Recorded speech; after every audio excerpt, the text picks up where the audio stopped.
mobilité est un thème important pour le temps et avec cette question, est-ce que cette crise va accélérer ou ralentir le développement de cette mobilité durable dont on parle? Alors tout le monde veut être mobile. C'est le devoir de l'État, sur tous les niveaux, d'offrir aux citoyens et aux citoyennes un système qui fonctionne. J'avais de manière un peu systématique dit qu'il fallait qu'on mette une fois 1 milliard sur les mobilités actives. Peut-être qu'un des moyens d'investir ce milliard, c'est de pouvoir mettre les mobilités qui gênent les mobilités actives en surface et pouvoir les mettre en sous-sol. Quand on commence à creuser, il faut toujours faire un petit peu attention à ce qu'on risque de trouver là-dessous. Le sous-sol, on le maîtrise jamais à 100%.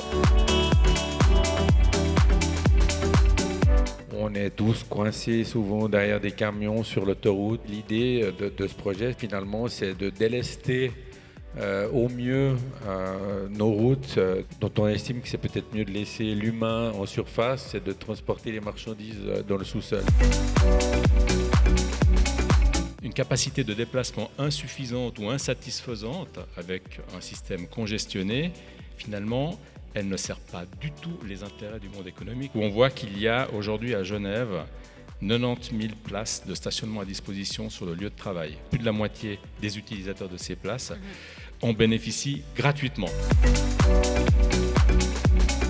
Aujourd'hui, on est en 2022, il faut parler de multimodalité. Le simple trottoir de 1,50 m qui existe aujourd'hui dans les normes en Suisse ne peut juste pas être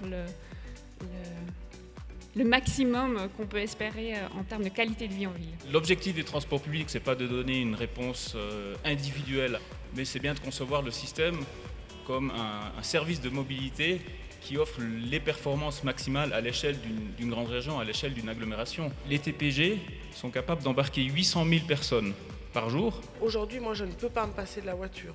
J'ai des horaires irréguliers. Je me lève tous les jours à 5h15. Je mets 15 minutes en voiture pour arriver à mon travail. Si je devais prendre le bus, et je mets 54 minutes. On a construit les villes pour les voitures et pas pour les piétons. Voilà, maintenant on doit rattraper ces 50 ans de retard. On avait une crise sanitaire, on n'avait pas de médicaments et on n'avait pas de vaccins. Pour la crise climatique, on a les médicaments, on a les vaccins, on sait faire. Donc c'est-à-dire qu'on a les moyens de le faire, on a le devoir de le faire.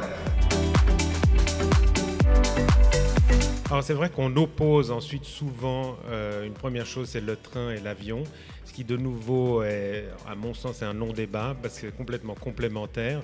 Le consommateur choisit. Pour des distances jusqu'à 3 heures, c'est évident que le train a un avantage. Plus on a besoin de faire une longue distance, le plus le besoin d'énergie du drone augmente. Les drones peuvent amener un niveau aide de soutien pour baisser les émissions. C'est de remplacer les outils qu'on utilise aujourd'hui comme les hélicoptères.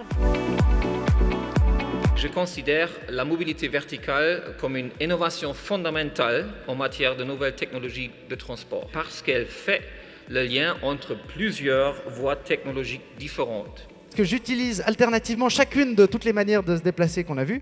Et ce qui est fou, c'est que quel que soit le moyen de transport dans lequel je me trouve, j'arrive à être fâché contre tous les autres, même si je sais que je vais les utiliser après. En fait, il nous faudrait juste un ennemi commun. Les trottinettes électriques. Le thème de l'environnement était moins présent cette année dans les discussions. Cela ne doit pas nous empêcher de poursuivre tous et toutes notre engagement pour moins de pollution et moins de bruit.